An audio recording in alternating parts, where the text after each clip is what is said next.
very definition of having integrity means to live in accordance with your deepest values, conducting a life based on moral standards, and consistently demonstrating uncompromising ethical principles. To stand up for what you believe in and what you believe is the right thing to do. It signifies adopting an unwavering dedication to doing the right thing by embodying the nature of goodness and honesty, even when no one is watching. In other words, it's about being able to look at yourself in the mirror with your head held high, knowing that you are doing the absolute best you can to make things right in any given situation, and it is being able to have courage to always stand up to what you believe is the right thing to do, even when it goes against the general narrative. This is the most crucial time in our lives to do what is right, to have integrity, and to stand up to tyranny wherever it arises. If it means losing your job, then so be it. Set an example to those around you and let them know that standing up for your people is the right thing to do. If there was ever a time that we all needed to engage in moral integrity, it is right now.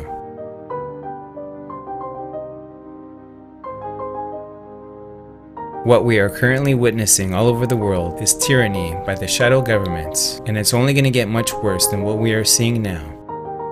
This is why they keep saying this is the new normal, because this is the beginning phase of how they wish to keep us enslaved. Wearing masks, social distancing, not trusting anyone, and in a paranoid state of fear all the time. Does this sound like the kind of world you wish to live in? I often wonder why all these officials and doctors are going along with the ride. They must be being paid an absurd amount of money, or their lives are being threatened if they don't comply. Our freedoms are slowly being removed because so many people are just going along with this charade. What is it? What is it about humanity that wants to go to all the details and stuff and listen? You know, these guys like Fauci get up there and start talking. You know, he doesn't know anything really about anything, and I'd say that to his face. Nothing. The man thinks you can take a blood sample and stick it in an electron microscope, and if it's got a virus in there, you'll know it. He doesn't understand electron microscopy, and he doesn't understand medicine. He should not be in a position like he's in. Most of those guys up there on the top are just total administrative people, and they don't know anything about what's going on.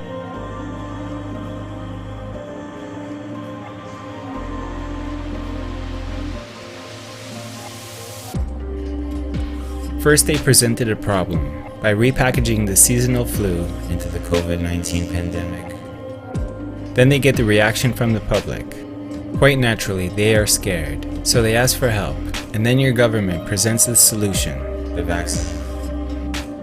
This is a very old trick and has been used for a very long time. Create the problem, get the reaction, offer the solution. This pandemic has been subliminally programmed into movies, speeches and interviews. There will be a surprise outbreak. There will be a surprise outbreak. Google, Facebook, YouTube, Twitter, Instagram, and all the other social network platforms are censoring the truth with so-called fact-checkers who wouldn't know the truth even if they were slapped in the face with it. These companies are obviously working closely together with one another to prevent the truth from coming out. Our police, our military, politicians, and reporters are lacking of good integrity big time. We are witnessing before our very eyes the forming of the New World Order.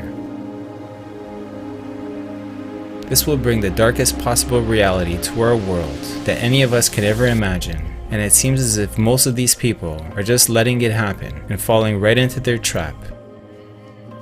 You will be hearing a lot about a great reset, and they will paint a picture for you to believe that this will be a great thing for the whole world. But they are also letting us know, if you have the ears to hear and the eyes to see, that what they are really planning is world domination to bring forth their plans for a new world order and corruption at the very highest level imaginable.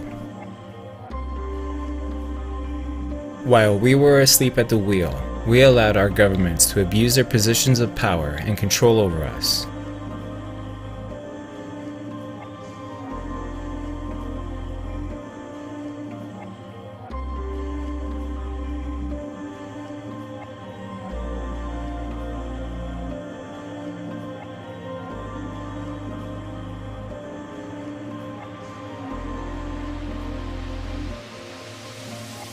This bizarre New World Order, or Great Reset, whatever you want to call it, that they wish to implement on us, is all about taking away all of our freedoms and rights, our loved ones, our property, and enslaving us into a system that comes straight off of a science fiction movie, just like in The Hunger Games or Divergent.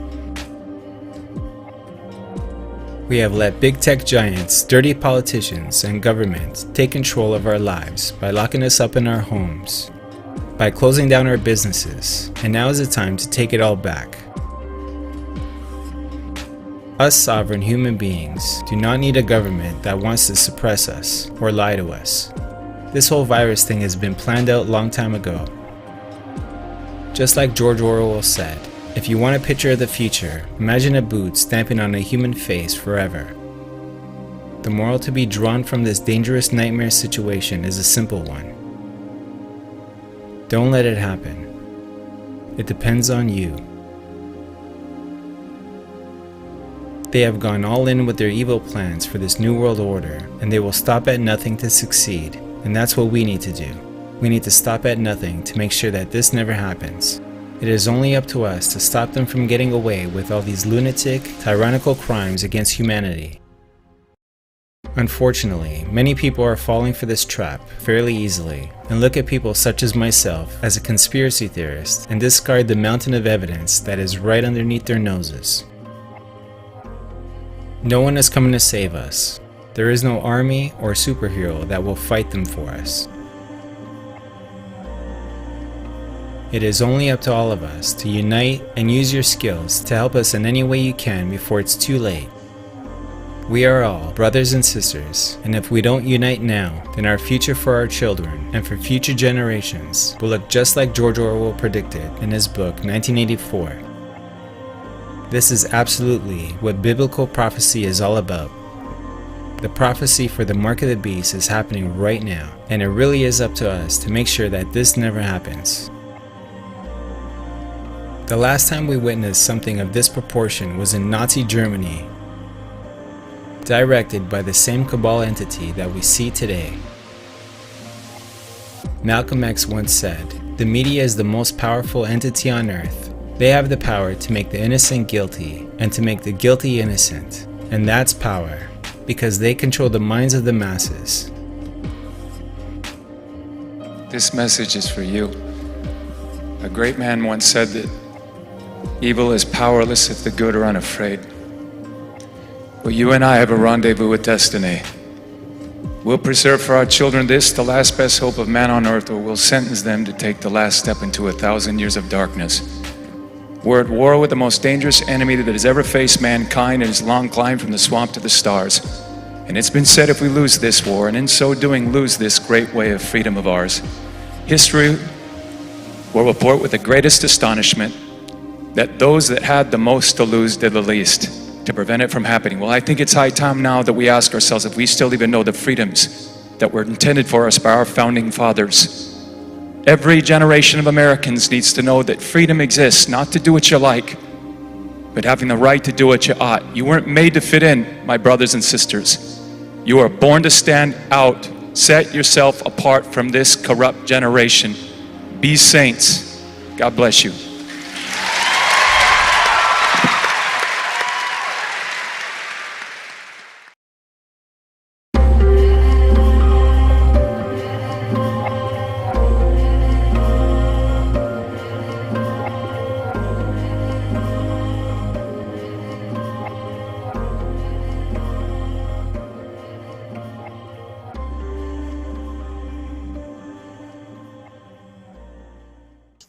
Canada believes that a strong, coordinated response across the world and across sectors is essential. This pandemic has provided an opportunity for a reset. This is our chance to accelerate our pre-pandemic efforts to reimagine economic systems that actually address global challenges like extreme poverty, inequality, and climate change. Building back better means getting support to the most vulnerable while maintaining our momentum on reaching the 2030 Agenda for Sustainable Development and the SDGs. Canada is here to listen, and to help. What do you have to say to those, including MPs in the House of Commons, who see in your use of the term Great Reset evidence of some sort of grand plot? What do you have to say? Here's a video of your future if some people at the World Economic Forum get their way. They say you'll own nothing and be happy about it. Energy will be green, rationed, and expensive, and travel will be restricted. Even your diet will be controlled, and currency will be digital. This left-wing dystopian dream is called the Great Reset, and you're supposed to be excited about it. The Great Reset has been labeled a conspiracy theory, and even sounds like a conspiracy theory. But everything we know about it comes from the global elites themselves, who have been quite open about it. This is not a conspiracy theory. This is a well-documented movement among many of the world's most powerful people. The Great Reset was unveiled at the World Economic Forum in Davos, Switzerland, where many of the world's most powerful people go to offer solutions to the world's problems. And the World Economic Forum sees the coronavirus pandemic as a historic opportunity to change the way the world operates. Staying well informed on matters that might be of interest to the people who pay her salary isn't all that high on her list. Here she is in Parliament this week, proudly displaying her own ignorance. One Nation put up a motion criticising the World Economic Forum for putting out some obscure proposal I'd never heard of. Some weird thing nobody outside the darkest corner of Sky News After Dark programming has ever heard about.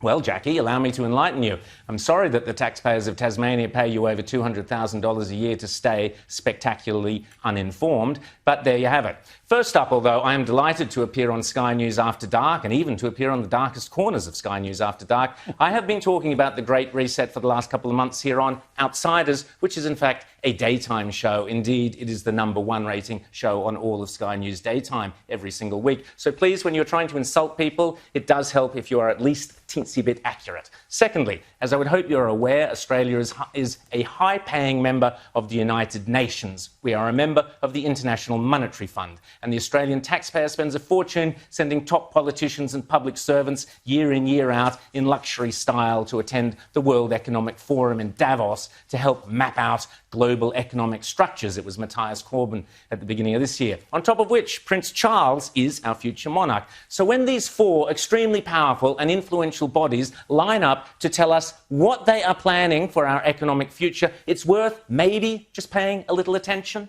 The World Economic Forum meets every January in Davos. You will have heard of the expression Davos man, Jackie. It refers to all the zillionaires and pop stars and popes and princes and politicians who meet every year to map out our futures. I'm sure you've heard of Bono, Jackie. Well, next year's World Economic Forum at Davos has been pushed back to May in Lucerne, presumably because of COVID. But, and here's where you really need to pay attention, Jackie, this year's Davos is very, very different to all the previous ones. The World Economic Forum, along with the United Nations, along with the International Monetary Fund, and along with any number of prominent globalist organisations and powerful individuals, including Prince Charles, together have jointly promised that the 2021 World Economic Forum will be used to introduce, via a vast network of connected big tech corporations, online activist movements and compliant local and national governments, something they call the Great Reset. This isn't some Sky After Dark fantasy conspiracy theory, Jackie. It is a global commitment they have made to use the panic and fear generated by the coronavirus as a means to reshape all our economies and laws and move to a new form of capitalism that focuses on net zero emissions. To use all the tools of COVID to tackle climate change. You might think this is a great thing. You might think this is a terrible thing. But what is unforgivable, Ms. Lambie, is for you not to think about it at all. If implemented successfully, the Great Reset will undeniably and deliberately have extreme and possibly dire repercussions for every single one of your constituents. Ignorance, Senator, is no excuse. Already, the Great Reset is being widely advertised on posters and in ads across the UK and Europe. and no doubt will be here before too long. "You'll own nothing and you'll be happy" is just one of their marketing slogans. I'm sure there are plenty of Tasmanians, Jackie, who might beg to differ with that proposition. So let me fill in the blanks for you, Jackie. The plan involves replacing shareholders of big companies with stakeholders, who happen to be left-wing bureaucrats and climate change zealots. Replacing mum and dad small businesses and private enterprises with big tech and big business. Mrs. Kafup's share portfolio is out. Greta Thunberg's zero emissions are in. Democracy and free enterprise go out the window. Totalitarian government control slides in through the back door. But remember, it's not only a great reset, it's a great deception. Because in order to get everyday people like you and me, Jackie, to surrender many of the rights and freedoms we currently take for granted, the repeatedly stated aim of these organisations is to deliberately use COVID as an excuse, to use all the political and authoritarian tools, as Prince Charles puts it, that are currently being used around the world to eradicate the virus, such as lockdowns, exclusion zones, forced closure of businesses, heavy fines, making protesting illegal, and so on, but now to eradicate carbon emissions. Those behind this scheme are adamant that there can be and never will be a return to normal, that life will never again be what it was prior to COVID. That is why they constantly talk about the new normal. In history, when I think of the great scientific revolutions of the past, print, the steam engine, aviation, the atomic age, I think of new tools that we acquired, but over which we, the human race, had the advantage, which we controlled. And that is not necessarily the case in the digital age. You may keep your secrets from your friends, from your parents, your children, your doctor, even your personal trainer. But it takes real effort to conceal your thoughts from Google. And if that is true today, in future, there may be nowhere to hide. Smart cities will pullulate with sensors, all joined together by the Internet of Things. Bollards communing invisibly with lampposts, so there is always a parking space for your electric car, so that no bin goes unemptied, no street unswept, and the urban environment is as antiseptic as a Zurich pharmacy. But this technology could also be used to keep every citizen under round-the-clock surveillance. A future Alexa will pretend to take orders, but this Alexa will be watching you, clucking her tongue and stamping her foot. In future, voice connectivity will be in every room and almost every object. Your mattress will monitor your nightmares. Your fridge will beep for more cheese. Your front door will sweep wide the moment you approach like some silent butler. Your smart meter will go hustling of its own accord for the cheapest electricity, and every one of them minutely transcribing your every habit in tiny electronic shorthand, stored not in their chips or in their innards, nowhere you can find it, but in some great cloud of data that lowers ever more oppressively over the human race. A giant, dark thundercloud. What is at stake is more than one small country. It is a big idea, a new world order.